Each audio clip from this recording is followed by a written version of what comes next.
I didn't see you there. My name is Nizar Yavi, and today I'm going to be talking about the American Revolution. So, for this video, I'm going to be talking about how the tensions rose. Tensions with Britain. Okay. The British and French, as well as the colonists and American Indians, all took part in the French and Indian War. Each group had its own reasons to go to war. France and Britain were European rivals who fought over land in North America. American Indians wanted to keep their lands. The British colonists felt loyal to Britain. Soon, however, tensions between the colonies, and Britain would rise. Then the idea of revolution began to grow, especially in the middle colonies. Their colonists saw differences between themselves and the British.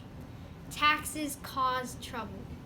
The British became involved in the French and Indian War because they believed that the Ohio River Valley belonged to them. The king also believed that he was protecting the colonists who had settled on this land. As you have read, the Proclamation of 1763 gave Britain large sections of North America, including French territories east of the Mississippi River. King George of England kept colonists from expanding further westward. He hoped to keep the peace with American Indians who lived on these lands. During the French and Indian War, the British ordered the colonies to organize so they could make treaties between the colonies and the Iroquois Confederacy. The result was the Albany Plan of Union, proposed by Benjamin Franklin, who you probably know about before in history, of Pennsylvania. The plan called for a Congress, or a lawmaking body. The Congress would represent all of the colonies. It would have the power to keep an army, levy taxes, and plan for westward expansion. The document said in part. So what I'm about to read right now, it's like a small paragraph out of the Albany Plan of Union. And it sort of shows you the first hand of what this piece of work looks like. That they make laws for regulating and governing such new settlements till the crown shall think fit to form them into particular governments. So, I guess you can say it talks about how they're gonna make laws. They're gonna make laws for their new settlements. So it talks about the new settlements that they're gonna expand into. So in this little paragraph, it talks about that laws for regulating and governing such new settlements. So when they the British, when I talked about before, they expanded. They didn't want anyone to expand into the Native American territories westward because they didn't want the Americans to get mad because it's costed money for that kind of fighting. So they told people not to, but in this Albany Plan of Union, they make laws for regulating and governing such new settlements. So they're saying we're going to make laws and governments for these new settlements, the westward expansion settlements. And Britain does not want them to do this. Okay, so the plan was rejected by King George III because he didn't want that to happen. And the reason why was because it would probably make the colonists way too powerful and the king couldn't be able to control them anymore. So he rejected it. In addition, leaders in Great Britain decided to tax American colonists to pay for the French and Indian War. Great Britain had an enormous debt, which meant that it owed money. Britain then passed the Stamp Act, which taxed every single piece of printed paper that the colonists used. This included legal documents, newspapers, license, and even playing cards. So imagine you went to a store and you went over to the shopkeeper and you're like, I'm gonna buy these papers. And then he's like, it'll cost you. And then he just stamps it and he's like, no. So instead you're just like, you know what? just gonna buy a pack of cards and get out of here. And then you buy the cards and he stamps it. You're gonna get mad. Colonists were not represented in Parliament, Britain's assembly that makes laws. Many felt the British government should not tax them. No taxation without representation became a common cry. So in like this little piece of the paragraph that I'm reading, it sort of explains to you what the Parliament is. It's sort of like the governing body for the colonists right now. So Britain, they don't want to let the colonists do anything, and Parliament is deciding like the taxes, what's happening. And the thing is, none of the people that are in Parliament, like the representatives, none of the representatives actually are colonists, so they sort of don't have a voice. So no taxation, and you can't tax us without representation. Nobody's in Parliament. That's sort of unfair. Okay, no taxation without... Colonists believed only representatives they elected to their colonial assemblies could pass tax laws. The Albany Plan, like I talked about before, that first-hand piece of information. The Albany Plan caused colonists to begin thinking about forming a union. Some colonists, such as Patrick Henry from Virginia, became outspoken opponents of the Stamp Act. Soon the colonists were meeting to discuss the situation. So right now they're sort of like getting ready to create a new government. So they're talking about how this guy, Patrick Henry, he's from Virginia, he wants to end the Stamp Act, and he's sort of like an enemy, an opponent of the Stamp Act. Okay, so here's another like source that is first-hand experiments. So this political cartoon, it was published by Benjamin Franklin. It's a snake, and it has a head, it has some body.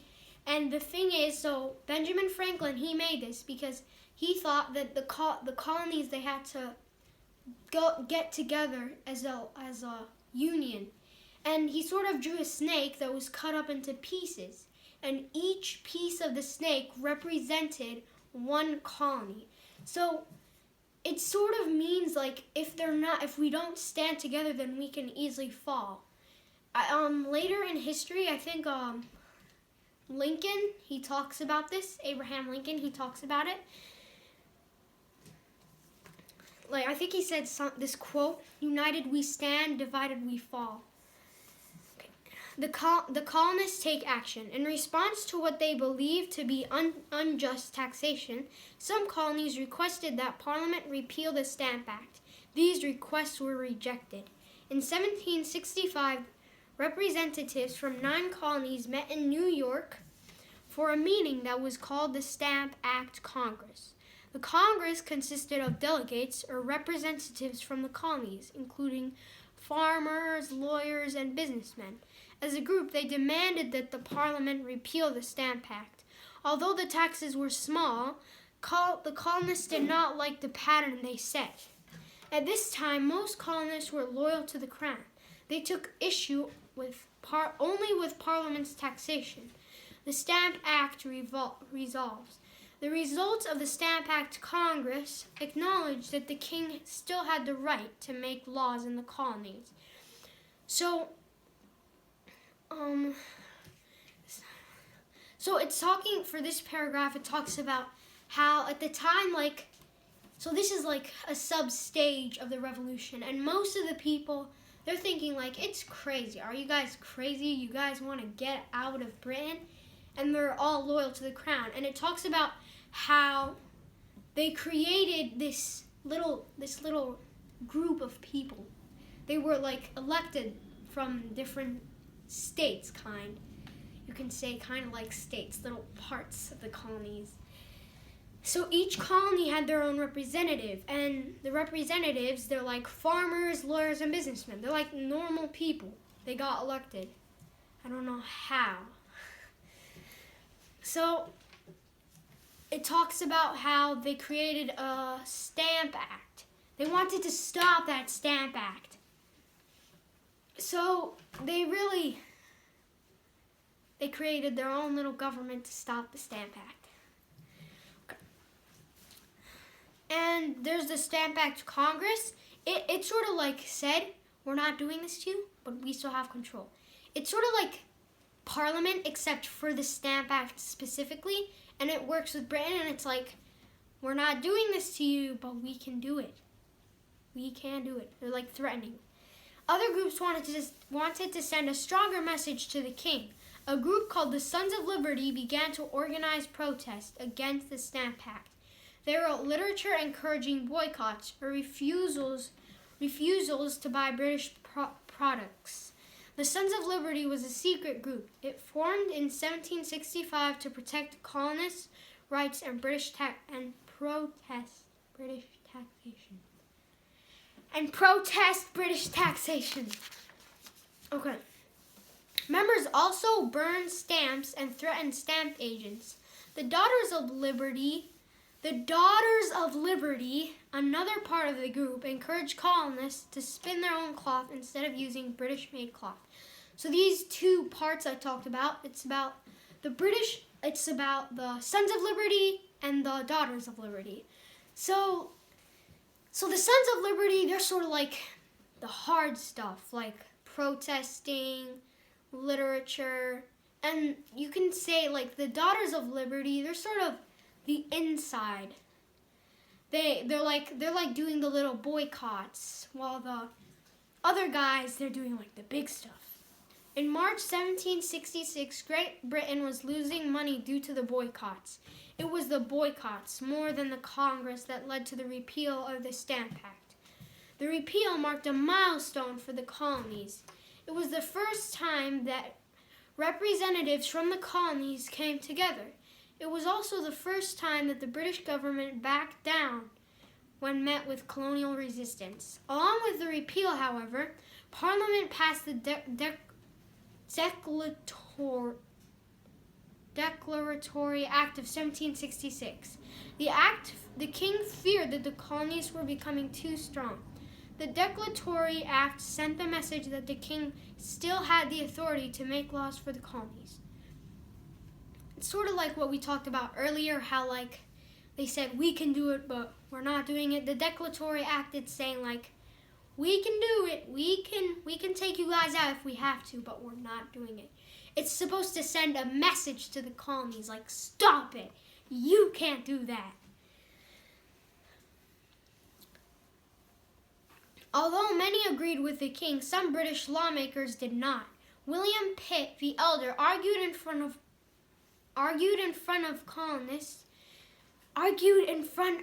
Parliament that it was unconstitutional to tax the colonies. And for this paragraph, it's talking about how while most of the British lawmakers, the people that work inside of Parliament, well, most of them, they trust the king, like they're on the king's side. There are some people like William Pitt, and they didn't want to be. They think like it's not fair. It's not with the Constitution to tax the colonies. Primary source, another first-hand piece of information. The Americans have not acted in all things with wisdom and calmness. They have been wrong. They have been driven to madness by injustice. Will you punish them for the madness you have caused? Rather let prudence and temper come first from this side. I will take the side for America, that you will follow the example. So it's sort of talking about how the Americans, it's not really their fault, and that it's the British people. So basically you have Britain, and William Pitt and so like America is crazy right now. So they're like doing shenanigans all over the place, dumping garbage cans. It's worse, way worse. So Britain is like, these guys are crazy. We can easily take them out. That's what Parliament thinks. But William Pitt, in his speech, he said that this craziness, this shenanigans, this garbage was caused by the British. The British were the ones that made the colonists mad. and it was sort of Britain's fault for driving them crazy. Okay, the Townshend Acts. Repealing the Stamp Act meant that colonists were no longer taxed by the British colonists. But colonists were concerned that the Declaratory Act stated that Parliament could make laws in the colonies in all cases whatsoever. So they took out the Stamp Act. There's no more taxes. That's good. But there's still the Declaratory Act. And it's saying that they could make the laws.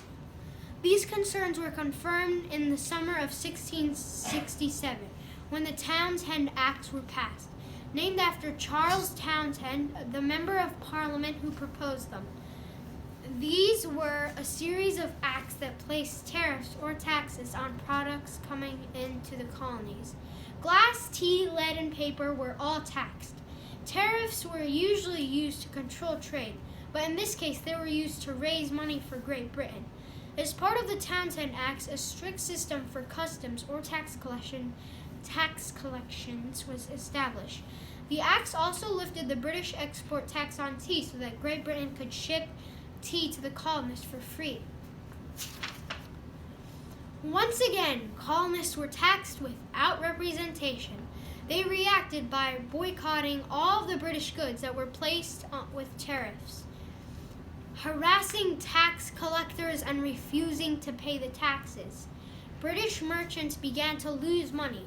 To control protests and scare colonists, King George sent warships into Boston Harbor in 1768. They did not deter the colonists. Merchants continued to lose money.